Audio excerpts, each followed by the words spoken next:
You know, for 27 years, I was an atheist. I thought anyone who believed in a God or gods was, well, stupid. Or uneducated. One who believed in a God or gods was, well, stupid. Or uneducated, naive, gullible, or just into the gig for money, sex, and power. I mean, after all, everyone knows that religion is just a psychological crutch for intellectual weaklings, right? So, what changed my mind?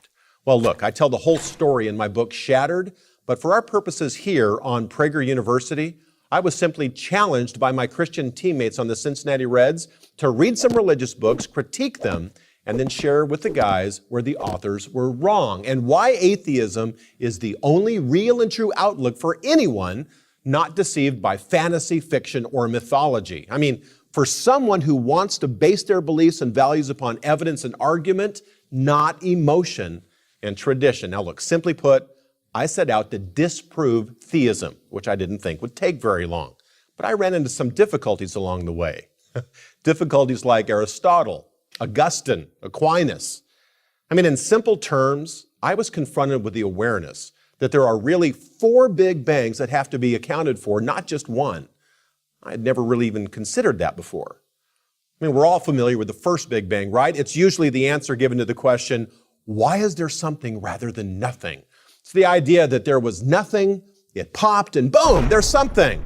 I mean, that time, matter, and space all came into existence in some great cosmological flash about 16 billion years ago. There was no gradual development, no transitional forms, just a binary flip, a metaphysical, now you don't see it, and now you do.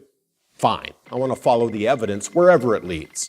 However, astrophysicists tell us that this first Big Bang yielded only a handful of fundamental elements and that it would take billions and billions of years for the nuclear furnaces of trillions of stars to yield the 118 elements in the periodic table.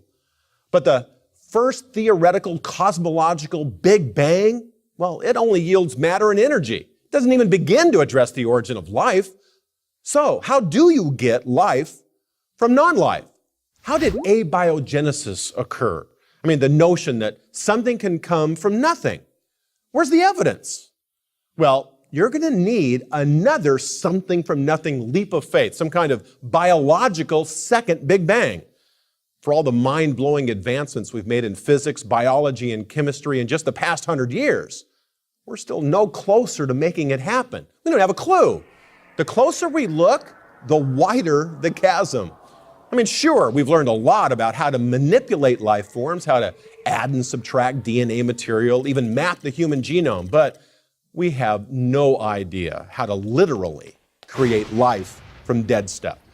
Now look, at this point, we still only have physics, chemistry, and some basic biology, or matter, energy, and simple life, if you will, but we still don't have a way to account for the great diversity of life forms. I mean, the huge differences between bacteria, plants, and animals. Nor do we have a way to account for the differences between man and animal. We still don't have an anthropology at this point.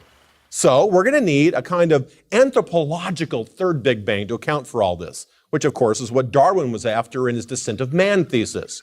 Now look, Darwin answered a lot of questions, but he could never answer the core question. How did evolution begin? But hey, we're still not done describing the world that is all around us.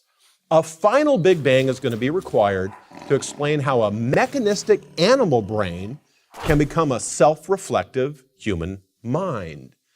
Even the lowest life forms have brains and central nervous systems. I mean, how does something like that become the mind of a Michelangelo, a Shakespeare, a Beethoven? Come on, animals don't do art and they don't appreciate beauty. But the problem is even more basic than that. How do you account for free will and introspection, let alone man's pressing existential drive to ask why? Well, we're going to need some kind of psychological fourth Big Bang to account for man's moral and aesthetic sense. I mean, his search for meaning, significance, and purpose. And of course, his appreciation for the true, the good, and the beautiful.